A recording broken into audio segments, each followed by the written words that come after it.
Today's webinar will guide you through a sequence of structured steps to put your fast-moving consumer goods into China's service. It is addressed to small and medium companies thinking about exporting to China. The goal of the webinar is to frame a chain of steps which, if done properly, will save time and money. It serves also as a self-assessment of the readiness for the complexities of China market and can be useful to anyone interested in exports to China. Welcome to the European Union SME Center. It is an initiative funded by the European Union Commission to help European Union SMEs to do business in China. It is implemented through a variety of partners, including China-Britain Business Council, Bencham, Camera di Commercio Italiana in China, French Chamber, Eurochambres, and the European Chamber in China. This is my biography. I'm your speaker today, Raphael, Business Development Advisor for the European Union SME Center in Beijing. I have a bit more than 8 years' experience in China. The agenda is 10 steps we mentioned at the introduction.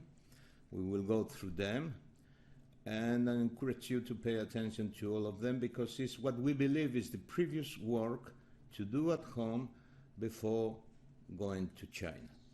The first step is an internal reflection of your company's expertise in exporting to foreign markets. Why do we encourage you to have an in-house debate at your company about China? Well, China is an extraordinary market that deserves attention. However, it is also a complex market. It is very demanding. If your company does not have yet a sound experience in the international markets, it can be better to try first to export and learn from some other easier markets. This in-house effort can be done at no cost. All stakeholders in your company should participate and contribute. People on the manufacturing plant will have to deal with labeling in Chinese the products. Do they have the machinery to do this? Marketing has to produce promotional information in an unusual language like Chinese. Can they do it? English skills is of course a must in the export department. Does the export department have expertise already in markets other than the European Union? Is after-sales service critical for the success of your product? Because if it is so, we should probably refrain from selling in China until we build a network to service our clients. Otherwise, the image of the brand can be affected. Your website is less important in China than you may think, due to a number of reasons.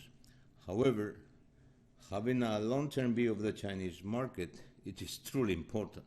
So is the senior management in your company really interested in China? Is interested only a bit? Because we consider it is fundamental, a full commitment of all the company.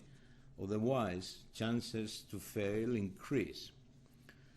Let's assume for a moment that in this in-house debate, which you can keep confidential all the time, of course, the conclusion is that the company, your company, is not ready yet for China.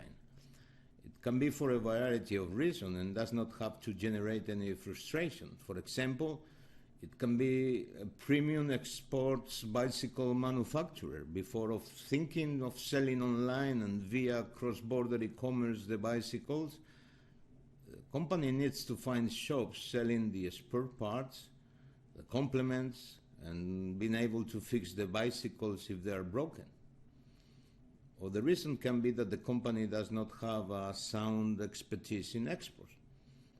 Whatever the reason, it's good to defer the entry to the Chinese market until the moment the company is truly ready. From the experience of real cases published, by the way, at the European Union SME Center, when managers which are a long time in China are confronted with the question, what would you do different? Most respond to us, I would have prepared myself and my company better. The good news is that China is a powerhouse. It's a vast country, and the opportunities in China will not be exhausted this year or the next year, or they will vanish. They will be here for many years, so because they have need for foreign products, and that needs will exist yet for a long time. So it is worth to get ready first. Registering your trademark in China, believe me, it is very important. It is paramount. We have plenty of examples where European Union brands have arrived to China only to discover their brand or brands' names have been registered already. The legal system in China considers that the first to file a brand has its ownership, as opposed to other legal systems where the ownership belongs to the first using the brand. I comment this issue only from the business point of view. Not having registered your brand in China can create you a lot of delays in your plans to enter the Chinese market. The legal point of view and all necessary advice can be obtained for free at an office in China funded also by the European Union, whose name is the IPR SME Help Desk. Just click on the link in the slide and you'll be in touch with experts in this subject, which will give you all the necessary advice you need. From a business point of view, there is a way to perform a quick check about the presence of your brand in China. Enter into the Taobao online marketplace. You have a link on the right of the slide, and type the name of your brand in the search box. Most likely, they will be in the Taobao online marketplace if someone is already selling this product in China. So it is worth to perform such a test, and it will cost you nothing. Let's go now with the third step, which is to find out whether your products or your services can be exported to China. This point is quite difficult for European Union small and medium enterprises. We receive frequent inquiries whether a company in Europe from whatever country has decided to sell their products in China. However, maybe this is not possible. Let's suppose that the product is, for example, prepackaged salads, ready to eat. This is fairly common in the European Union, supermarkets or in the convenience stores. Let's assume that including in the salad there are also small pieces of fresh fruits. Let's suppose there are orange bits or apple tiny slices. While the company in Europe may think there should be no problem in exporting the packaged salad, the reality is that some products in China are subject to restrictions. Such restrictions can be country-specific, I mean this country cannot export this, or can be product-specific, this product cannot be exported. Let me tell you an example from my own country. Spain can export oranges to China, but it cannot export kiwi or cherries or apples. So a packaged salad from Spain cannot have cherries or kiwi or apples, cannot have these ingredients in it. In order to prepare your company, we do suggest you register for free at the European Union SME Center. You have the link on the right. Most likely you will find among our publications one that refers to your product category. It can be medical devices, cosmetics, or whiskey. But let's suppose you do not find information regarding your product category and still you need that information. Let's assume you want to export, I don't know, scrap materials for recycling to China, or premium bicycles. Both are very good business in China. Then what you have to do is using the button Ask the Expert that appears on your screen. Your inquiry will arrive to a team of experts and it will be responded free of charge. If you ask my team about exporting scrap materials, we would respond to you, for instance, that the company or your company needs a special license. But we want to give you more added value advice. We would ask you what would be the annual quantities you are planning to export to China. Why? we want to check if it is worth to get such a license, because it takes 1 year to obtain, and also it costs around 10,000 euros. So if it is something you plan to export every year, maybe we recommend you go and get the license. If it's only one thing you plan to do this year and not the next year, maybe we recommend you look for an agent. We would tell you also regarding this topic as an example that you need to have certain ISO certifications. So if you don't have, the answer will be you cannot export scrap materials to be recycled in China. As a summary, in this step you have to make sure you can export your product or your service to China. Many companies ask the European Union SME Center about exporting services. It makes sense. European Union is a powerhouse in services. They ask us, for example, about massive online open content courses or selling software as a service.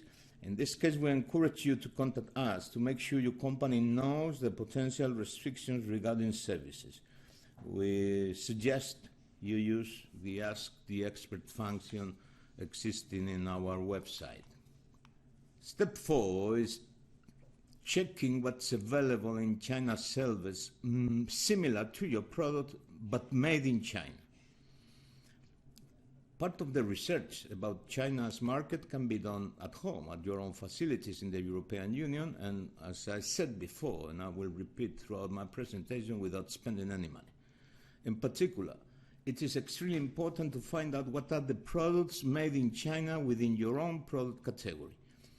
Why? Bear in mind that China is considered the factory of the world. So it is not unusual that whatever your product category, a product made in China similar to your product already exists. As you can read in the slide, the natural choice of Chinese consumers is to buy the domestic products because they are far cheaper than the imported products. It is important that you find out the price points of the products of your category made in China. Why? Because this will inform you of the lower benchmark price. Do you plan to sell sunglasses in China? Perhaps it's a good idea, but be aware that sunglasses made in China can have a price as low as 25 cents of a euro. Certainly, if your sunglasses are to be on the shelf in the range of 50 to 100 euros, then you have to demonstrate real value of the sunglasses. The real value is the brand name, is it the design, is it the innovation, is it that your sunglasses have a much better quality? At this point, many companies ask us how can they find all the products made in China within their own product category.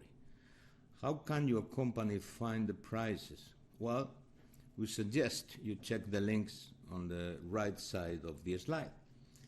In addition to the existing reports and guidelines of us, of the European Union SME Center, in addition also to the function Ask the Expert, there are a couple of resources very useful, and the two resources are in English. We understand you are not fluent in Chinese. One resource is the database Made in China. Suppose you want to export coating machinery to China. We suggest you find out first what type of coating machinery you can find made in China, and find out the prices. Find out also, reading the specs, the precision and the tolerances of such machinery made in China. With this information that you just acquired, your company can elaborate on the strengths of your coating machinery.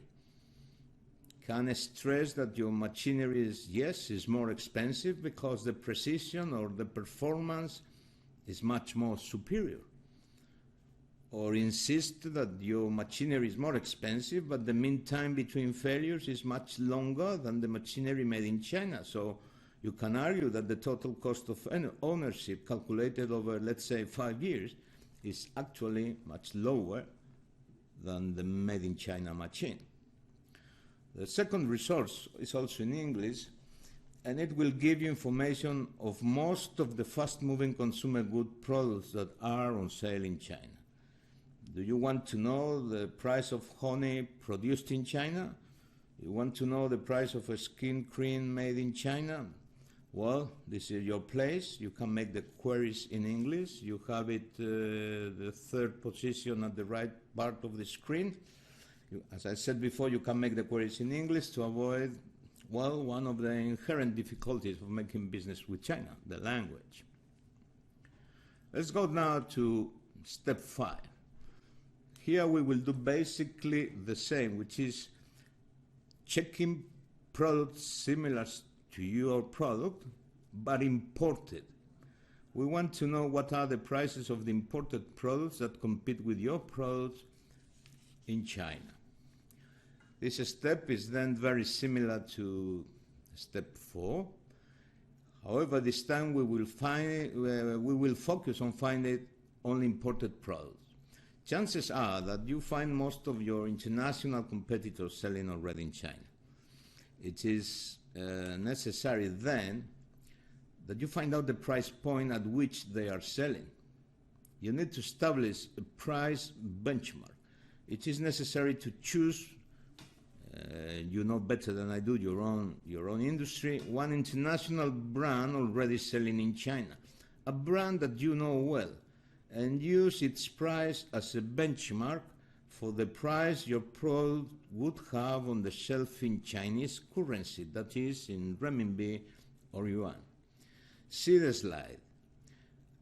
You can see we have a bottle of imported water and another one of domestic water.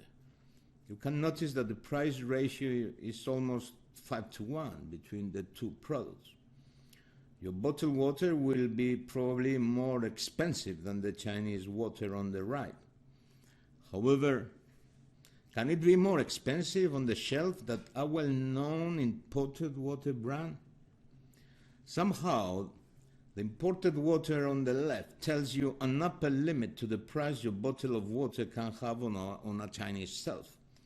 With this, you have now a clear idea of the existing gross margin between the price on the shelf and your export price. This gross margin has to be enough to give gains and profit to all the supply chain. It includes the cost of transport, custom duties, taxes, the margin of the importer, the margin of distributors in China, the margin of the retailers, the cost of promotions, rebates, discounts, and returns. It is only now when you start to have a better idea of how competitive it is really your product, because now you're comparing with real prices in China. We want to stop a moment and comment in WeChat, the messaging system used by almost all Chinese citizens, about, around 800 million people. You can think of WeChat as a kind of WhatsApp, although it has many more functionalities. There is an English version that you can download for free. Why do we mention WeChat? Well, first, it will be useful for you to keep in touch with the people you meet in China, even with your clients. Chinese love to use WeChat. But this is not the reason why we mention WeChat. It is a completely different reason. Embedded into WeChat, you can find a barcode scan function. How can it be helpful for you if you are not still selling in China? Is it possible that it's helpful? Yes, it is. You could practice the following. Download WeChat into your smartphone. Go in your own city in Europe to the next supermarket. Grab a bottle of wine or a soft drink to make the test. Once you're there, scan the barcode with the WeChat scanner. If such soft drink or such wine is on sale in China, WeChat will tell you where and will tell you what is the price in Chinese yuan. So actually you can find the prices of European Union products in China even without visiting China, just scanning barcodes with WeChat. There, in the European Union. If you do not want to go to the supermarket around the corner, just grab a notebook in your office. Surely it's made in China, surely it has a barcode printed on it, or make the test with a notebook or whatever product at hand that has a barcode printed on it if it's okay. Summary of this step is that learning the price on the shelf in China of imported products is also extremely important. Another step that you can take before going to China is learn the market size and the possible sales channels. China market is in many ways different from that of the European Union. We receive often the request, can you hand out to me a list of importers of such and such category? We understand the request, but such lists are quite useless. Chinese importers, more often than not, reject unsolicited emails. Actually, to tell you the truth, they do not even bother to open such emails from companies or people whom they don't know, and it's a frequent frustration for many Western companies. We suggest that before searching for an importer, you dedicate some time to understand in detail some aspects of the Chinese market. Usually, it's impossible to find an entry model in China that fits the whole market. Some years ago, it was enough to name a category to identify the opportunity. Saying wine or saying cosmetics, it was the same than saying opportunity. However, in today's China, we need a deeper granularity. We need to say things such as wine in the price range of 100 to 200 yuan to be sold in the on-trade in second-tier cities such as Chengdu. Now we are describing an opportunity. The word wine is not enough anymore. It is needed a much deeper analysis to find the opportunities. There are over 100 cities in China with more than 1 million people. Perhaps your search for an importer in China should not be in Shanghai or in Beijing. Perhaps it's better to start with an importer with a good distribution network in a city like, for instance, Chongqing. Whatever the category, usually it happens that the off-trade or retail channels is not a good idea for European Union small or medium enterprises. It takes too long, they are too expensive and quite frustrating, at least at an initial stage. Perhaps it's better to start with the on-trade channel. Remember also that China has culminated already the transition to mobile. It is a society where consumers purchase goods, order services, and get informed through the smartphone. The smartphone is the home screen of the Chinese citizens. The impact of social network tools is enormous and affects all categories of products. 2 years ago, there were no shops in WeChat. Today, there are thousands. 2 years ago, it was not possible to sell cross-border e-commerce through a WeChat shop. Today, it can be done. Almost all categories of products are omni-channel now. The products similar to your products will be found online, but also in brick-and-mortar shops. They will be available in shops under the umbrella of the social media tool WeChat, or in online marketplaces such as Jingdong or Tianmao or Taobao. Also remember that a huge country like China is actually a market of markets, and whilst women's summer shoe season in the northeast can be very short, the season for summer shoes can last all year round in the south. So it's a complex market, and which are the resources available to gain more granularity, to know with more capillarity the Chinese market, to understand it better. We provide for you several resources. They include market reports, and can be a seafood market report or the medical devices market report. We provide guidelines to explain how to access the market, We do describe the existing barriers, the normative, the regulations. It can be a guideline of alcoholic drinks or a guideline for cosmetics. In addition to that, you have to gain at this stage, prior to go to China, knowledge of things such as free trade zone or cross-border e-commerce. For the two topics, you can find training and information which is pertinent, and which is pertinent to know much before going China. In the step 7, we prepare in advance which is the right exhibition for us, for our category of products in China. The key here is select and prepare. Choosing the right exhibition for your product category is not a banality. This has to be based in the previous analysis you have done in the steps 1 to 6. Preparing thoroughly in advance the participation is of most importance. We discover often that companies visit exhibitions or attend exhibitions without a deep preparation of the trip. You need to be ready to understand which city or region you are looking for importers. You have to set up your expectations and goals. You need to prepare promo materials, technical sheets, to have decided in advance what will be the sales channel more appropriate to you. You need to bring country information. Chinese visitors may not know where your country is. You need to have contracts at hand, a price list, so you have to have done previously the price analysis we mentioned before. You have to be ready with the terms and conditions that you're going to propose to any company visiting you in the exhibition.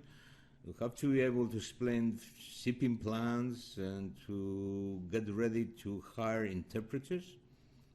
This is a frequent problem because people delay too much hiring interpreters, and then when they visit the exhibition there are not interpreters enough to support your needs.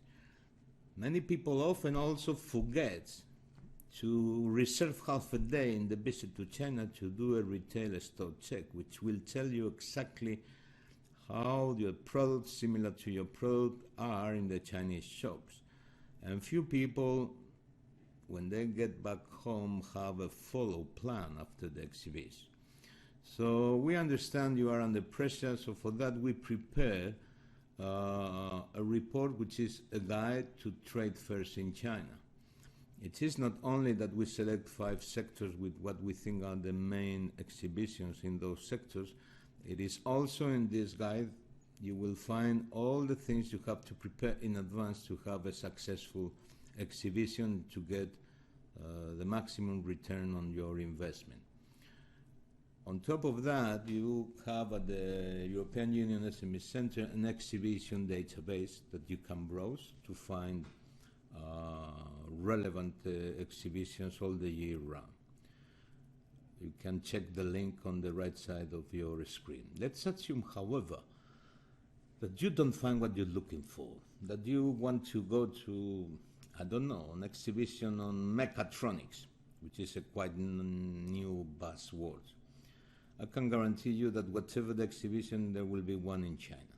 In that case, I suggest you enter into China exhibition. I put on the right side of the slide the web address.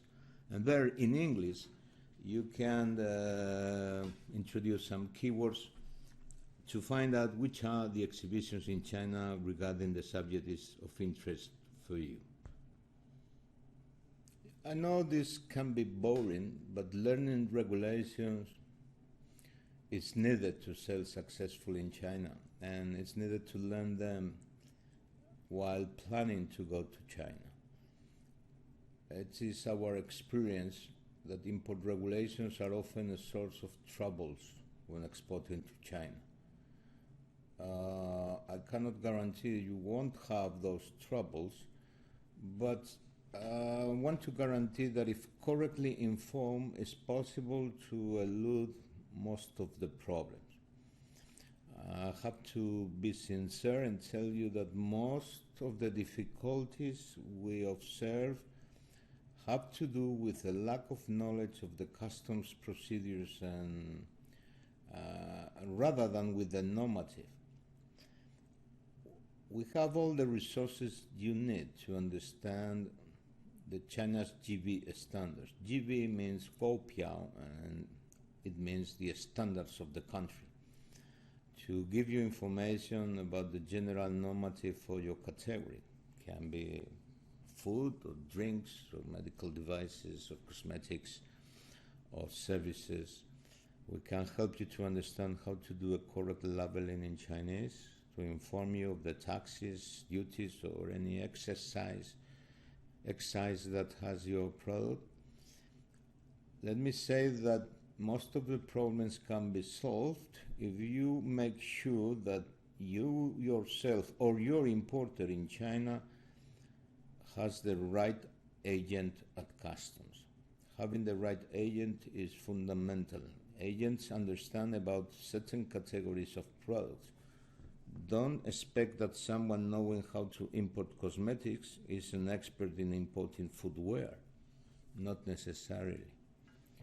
You have to check the real expertise of the importer you have in China. Some of them are entering into importing for the first time and they don't have expertise dealing with customs issues. At all times, you have to make sure that the documentation, and be careful, we are talking about documentation where part of the information will be written in Chinese, is correct. Some people consider the bill of lading like a very simple document to fill, and it is until you try to fill with a Chinese name on top of the document. Not easy, right? Finally, you have the risk that someone suggests you to cut corners, to find shortcuts.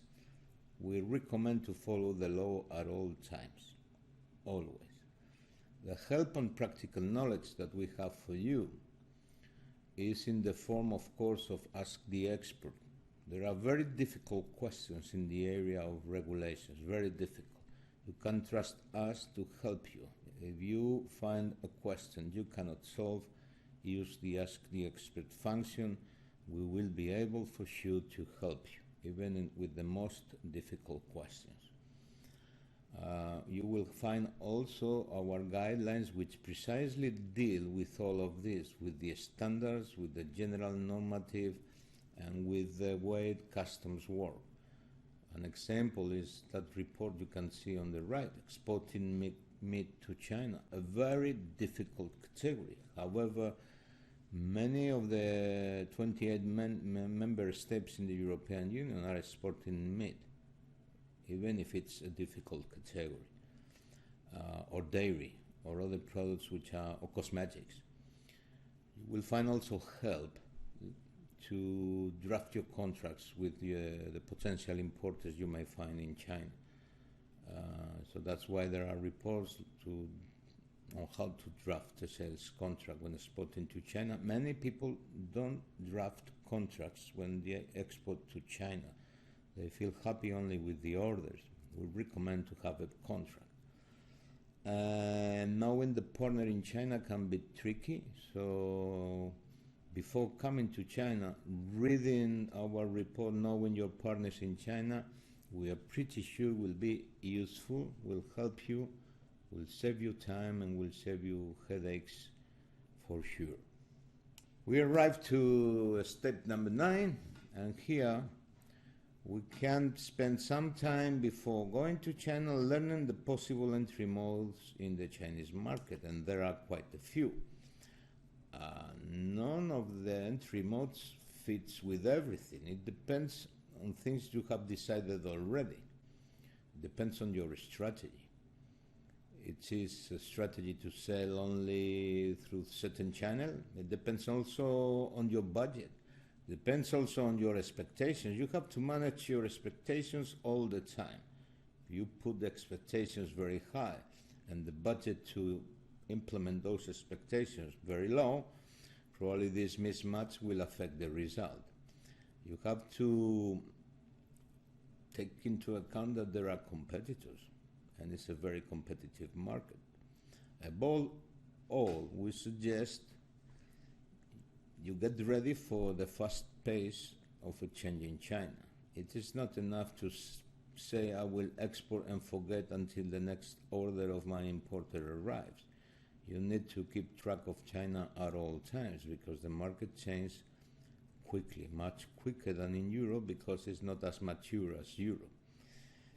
In general, we recommend to have a long-term view. Short-term view usually is not successful in China. We will need to decide before coming to China if you want to do general trade or you want to do cross-border trade. So far, until 2 years ago, everything was general trade. To do cross-border trade, it was not possible.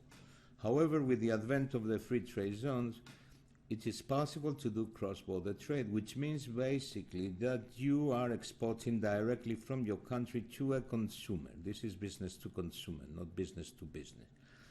This facilitates the things.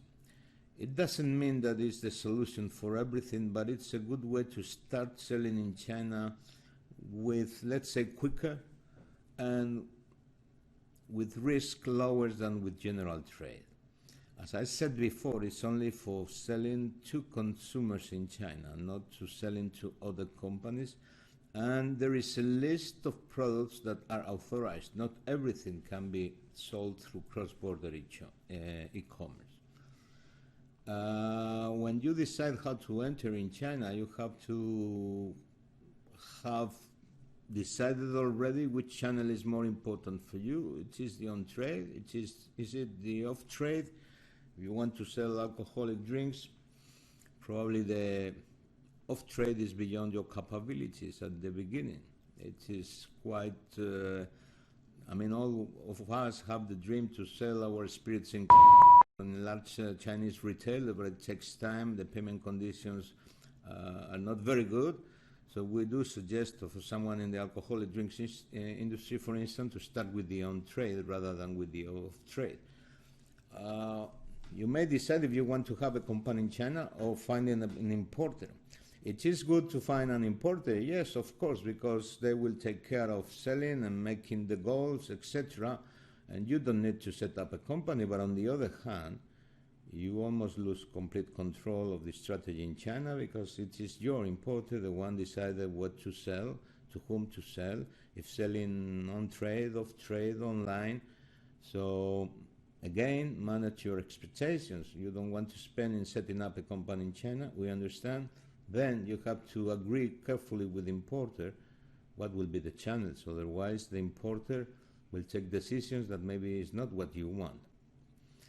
It is important that you draft a budget. This is rarely done by the small and medium enterprises in their first approach to China. And it's linked to manage expectations. You have so much budget, for sure you can do some actions, but you need to link what you want to achieve with the budget you have to attack the Chinese market. Also consider to follow consumers' behavior in China at all times. We publish a number of reports, and as I said before, it is not enough to find an importer and to call the importer once every quarter saying when are you putting the next order, just to discover the importer is doing sales very poorly. It is needed to follow the importer on, let's say, a weekly basis with KPIs saying what did you do this week, how many on-trade spots you visited, how many new clients we have. It's the only way to keep a good relationship. It's tough, but at least to be informed of what's happening in China at all times. What the EU SME Center has for you as help and practical knowledge. We have what we call China Business Solutions, which are a set of tailored and value-added services for the small and medium enterprises. That includes to make a report specific for you. Maybe you are only interested in your particular product and you don't want to read any other thing which is not your product. We can find the size of the market for your product. This is a paid service. We can look for partners for your company. It's also another paid service, or organize matchmaking or assist you in an exhibition. You may want to take a look to the portfolio of services, including training. We can train you specifically in such aspects like how to set up a WeChat shop through cross-border e-commerce, and things like that, or the role of free trade zones for your particular category of product. We arrive to the last step. You need to draft a business plan. This will be the document that will guide you when you come to China. And this can be done taking into consideration the 9 steps we just reviewed. You need to draft a formal statement of what are your business goals. You need to think if those goals are attainable. And you need to include actions for reaching the goals. You can do this in Europe before coming to China, by the way. You can include the cost of each action, the resources, the critical success factors. You have to put metrics and a time frame. Do not trust intuition in this case. You just stick to the facts. So I recommend going through the 10 steps that you can set up something like we need to have an internal discussion at the company about if we're ready for China or not.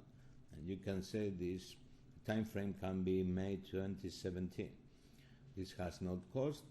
And who's responsible? Well, all the stakeholders in your company, finance people, production, marketing, etc. The resource is in-house. And you can make some remarks like to prepare a document for the senior management of your company. This similar way, you can also put another action like I want to file in June a trademark for my brand in China. This will cost me cost your company around 500 euros. Who's responsible for this? Well, the company. Who can help you? IPR help desk, as I said before. This takes about 12 months, but let's say after 3 months you will receive a notification that your trademark is ongoing, so somehow you are protected after 3 months. Very quickly you can find if there are restrictions to export any of your products. We can help you with this. We are the resource. This will cost you 0. Okay? What we can discover is that your product needs previous approval of Chinese government or previous agreement of your country with the Chinese government. Okay, if that is the case, you will have an estimated date of when that will happen. So we can contribute to delay your plans in a way that is rational, and also to avoid you some costs like trying to sell in China market without having the authorization. We can go, or you can go, or you have to go through the 9 steps described before, setting up a time frame, including the cost, identifying the people that has to participate, the stakeholders or the responsible people, which are the resources you have, and put remarks. And at the end, you will have a cost and a time frame to get your products on China's service. Have a midterm vision. And you put a vision in terms of words that the company will remember, like starting selling in China as of 2018, and in 3 years' time reach product orders of a minimum of €750,000 per year. Okay, that sounds good, but you need to get ready for China first. You need to have a budget and a plan.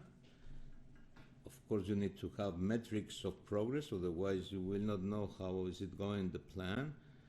Follow carefully China market, and remember that persistence is key, and networking all the time is also key. Conclusions. I would say that if you follow these 10 steps before going to China, and you end up with a draft document which is basically profit and loss, a business plan for China, including the cost, the resources, the metrics, etc., you will be very soon ready for China. It doesn't take as long as you think, and I hope I described carefully all the resources you have in hand to help you in this task. I will be very happy if you tell us that this has been of use for you, and you can contact us at all times if you have questions, because we're here to help you to sell in China. If you have any questions, please register at our website and push the button Ask the Expert. Thank you very much. Good afternoon from Beijing.